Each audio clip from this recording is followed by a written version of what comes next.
In the blistering heat of the Arizona desert, where the sun scorched the earth like an unrelenting fire, a lone cowboy named Jack rode his weary horse through the endless sands. He wasn't looking for trouble, but when he spotted two small figures huddled under a jagged rock, two Apache girls no older than 10.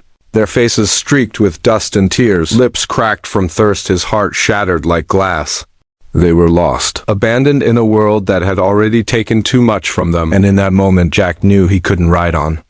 What he did next would change his life forever, leading to a reward he never saw coming. Before we begin, don't forget to subscribe to Ripples and Legends, and leave a like and comment if this story touches your heart.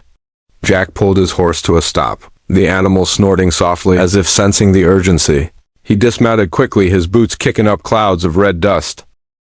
The girls looked up at him with wide, frightened eyes, one clutching the other's hand so tightly her knuckles turned white. They were sisters, he could tell. Similar dark hair matted with sweat, the same defiant spark beneath their fear. The older one tried to stand, but her legs buckled and she collapsed back against the rock. Jack's throat tightened. He'd seen enough suffering in his 40 years to know these kids were on the edge.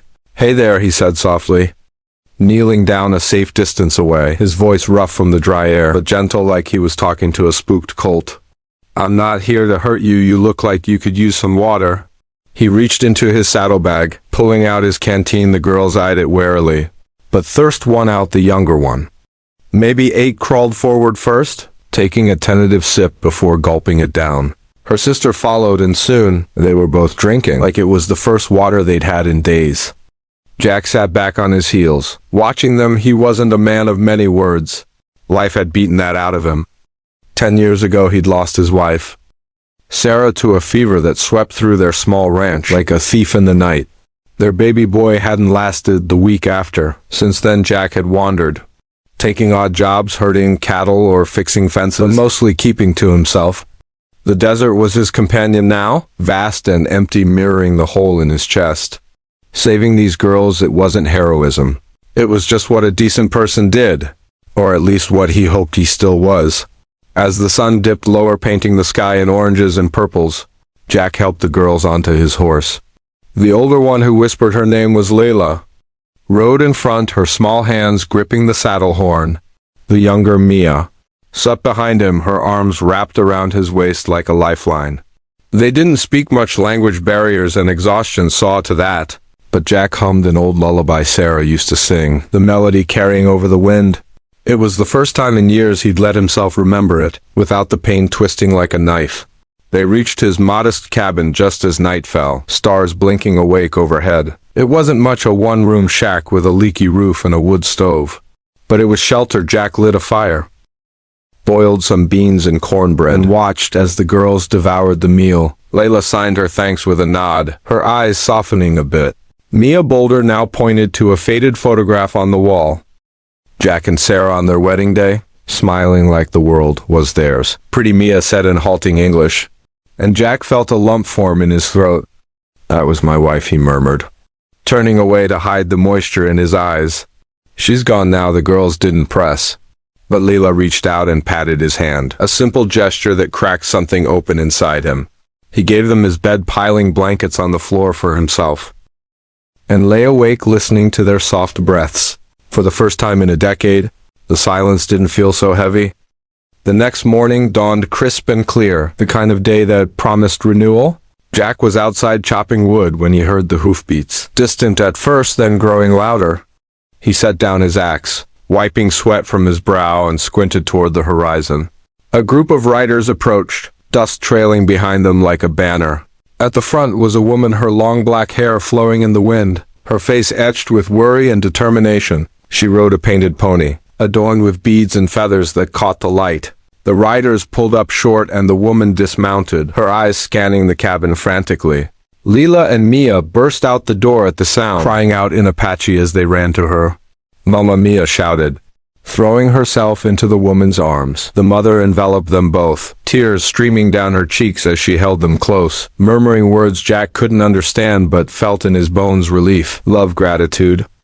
She was their mother, Nita. As he later learned, the family had been traveling with their tribe when a sudden sandstorm separated them.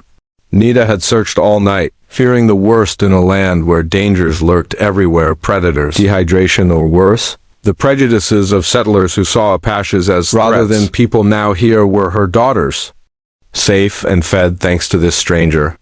Nita turned to Jack, her dark eyes meeting his. She didn't speak English fluently, but one of the riders, an older man named Thomas, who acted as translator, stepped forward. She says you saved her world, Thomas said, his voice steady. The girls told her how you found them, gave them water, food, shelter. In our ways, such kindness demands a reward. Jack shook his head, uncomfortable with the attention. No need for that, anyone would have done the same. But Nita insisted, reaching into a pouch at her side.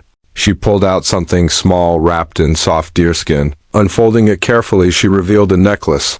A simple chain of silver beads, threaded with a pendant carved from turquoise stone. It was shaped like a bird in flight, its wings spread wide. This is no ordinary gift, Thomas explained as Nita placed it in Jack's hand.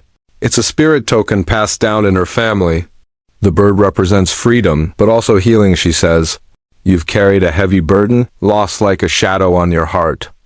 This is to remind you that kindness returns, like the wind carrying seeds to new soil.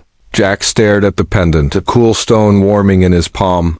He hadn't told them about Sarah or his son. How could they know? But looking into Nita's eyes, he saw understanding, a shared pain. Her husband had died years ago in a skirmish with ranchers, leaving her to raise the girls alone.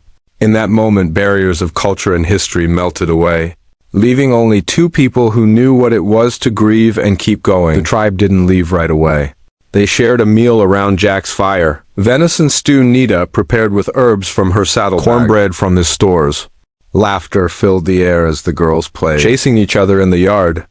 Thomas told stories of the stars, ancient tales of creation and connection. Jack found himself opening up, sharing memories of Sarah's smile, his boy's first steps. It hurt, but in a cleansing way, like lancing a wound. As the sun began to set again, Nita stood, signaling it was time. She hugged Jack fiercely, the girls clinging to his legs one last time. You are family now, Thomas translated her words. If you ever need us, follow the river north. We'll be there. Jack watched them right away, the necklace heavy around his neck. At night, alone, but not lonely, he sat by the fire, tracing the bird's wings for the first time. He felt a flicker of hope, like maybe the desert wasn't so empty after all. Kindness, he realized, wasn't just a momentary act. It was a bridge spanning divides he hadn't even known existed. In the weeks that followed, Jack changed. He visited the nearby Apache settlement, trading goods and stories. He helped mend fences, literal and figurative, between ranchers and the tribe, advocating for peace where suspicion once reigned. Leela and Mia grew up knowing him as Uncle Jack. Anita became a friend, her quiet strength mirroring his own.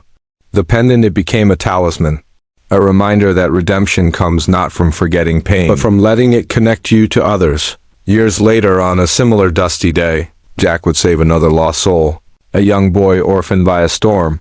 And as he offered water and shelter, he smiled, knowing the cycle continued.